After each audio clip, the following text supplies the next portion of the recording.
Всем привет-привет! Давно не виделись. Как обычно, дом-работа, дом-работа. Да и мотивации как-то не хватало. А сейчас вдруг что-то нахлынуло. Вероятно, возмущенность такой несправедливостью. Поэтому решил записать коротенькое видео на тему своих размышлений. Как вы уже поняли, видео приурочено к недавнему выходу в свет нового Doom Eternal. Поиграл я в него, прошел за один вечер, конечно же на самой легкой сложности. Да и удалил. Нет, игра неплохая.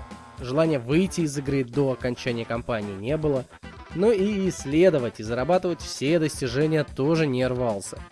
Даже не открыл последнюю пушку, которая на корабле открывается ключами, но не сильно расстроился, увидев потом видео на ютубе, что она из себя представляет.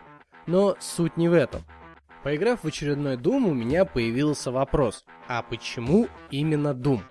И тут многие из вас, наверное, спросят: в смысле, почему Doom?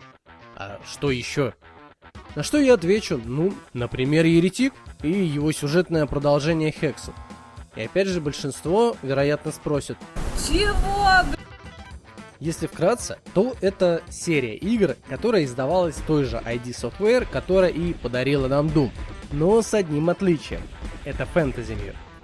То есть, вы также бегаете с видом от первого лица, видите свое оружие, стреляете им.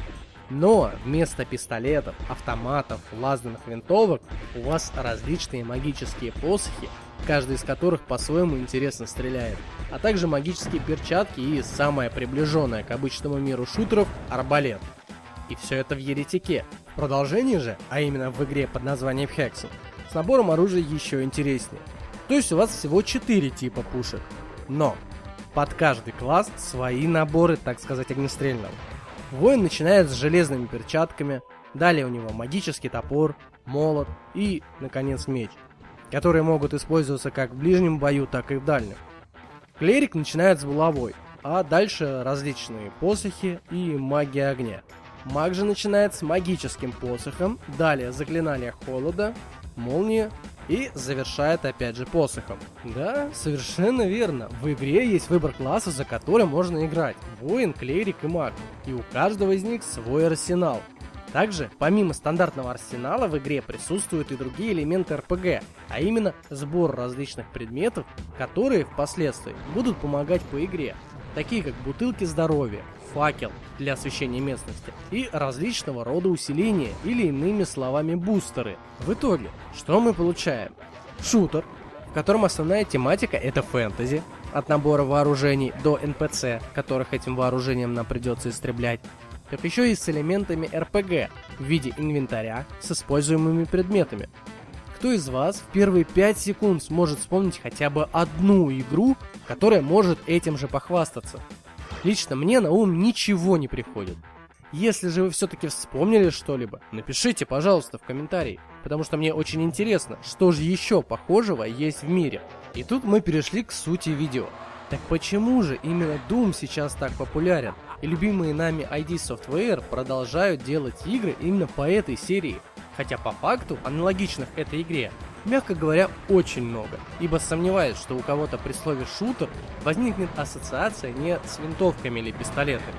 Да, все эти Думы, колды, Хала и тому подобное с разными историями, в некоторых случаях разными видами оружия, но в целом почти идентичные.